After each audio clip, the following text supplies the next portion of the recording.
नमस्कार, MS TV में आपका स्वागत है। विदेश की खबरों के साथ मैं हूं आकाश। बार्सिलोना से डुसेल्फोस जा रहा लुफ्तांसा एयरलाइंस का एक विमान दक्षिणी फ्रांस में मंगलवार को दुर्घटनाग्रस्त हो गया। इसमें सवार सभी लोगों के मारे जाने की आशंका जताई जा रही है। फ्रांस के प्रधानमंत्री मैनुअल वाल्स ने कहा है कि इस विमान में 142 से 150 के बीच लोग सवार थे और इनके दुर्घटना में मारे जाने की आशंका है। वाल्स ने संवाददाताओं से कहा कि दुर्घटना के कारणों का फिलहाल पता नहीं चल सका है। भारतीय नौसेना के एक निगरानी विमान गोवा के दक्षिण पश्चिम में करीब 25 नॉटिकल मील की दूरी पर दुर्घटनाग्रस्त हो गया।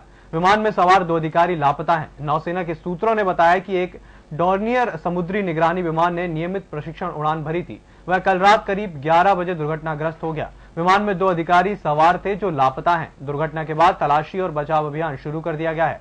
उन्होंने कहा कि विमान में सवार एक व्यक्ति को बचा लिया गया है। एक विमान चालक समेत 2 और अधिकारियों का पता लगाने के लिए तलाश जारी है।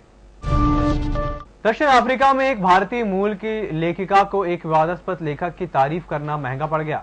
खबर है कि यहां एक भारतीय मूल की लेखिका पर सिर्फ इस बात को लेकर बर्बरतापूर्ण हमला और गाली गलौज किया गया क्योंकि इससे पहले उन्होंने विवादास्पद लेखक सलमान रश्दी की सराहना कर दी थी। सलमान रश्दी की एक कृति को लेकर दुनिया भर के मुसलमानों में जबरदस्त रोष व्याप है। इनकी तारीफ करने पर जिन भारतीय मूल की लेखिका पर हमला बोला गया है उनका नाम है जैनप्रिया।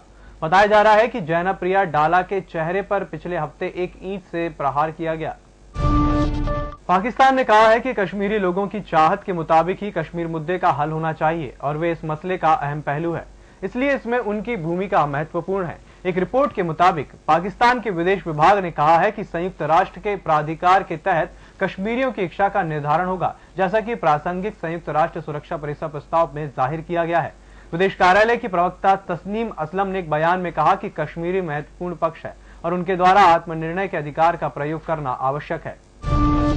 एक जोड़े ने अपनी शादी को यादगार बनाने के लिए 83 दिनों में 38 बार शादी की। चीता प्लैट और रियान वुडयार्ड नाम का यह जोड़ा लॉस एंजलिस का रहने वाला है। कलाबाजी में व्यावसायिक रूप से प्रशिक्षित जोड़ों का मानना है कि शादी के दिन ज्यादा खर्च करने की बजाय उसे विशेष बनाने पर खर्च किया जाना चाहिए।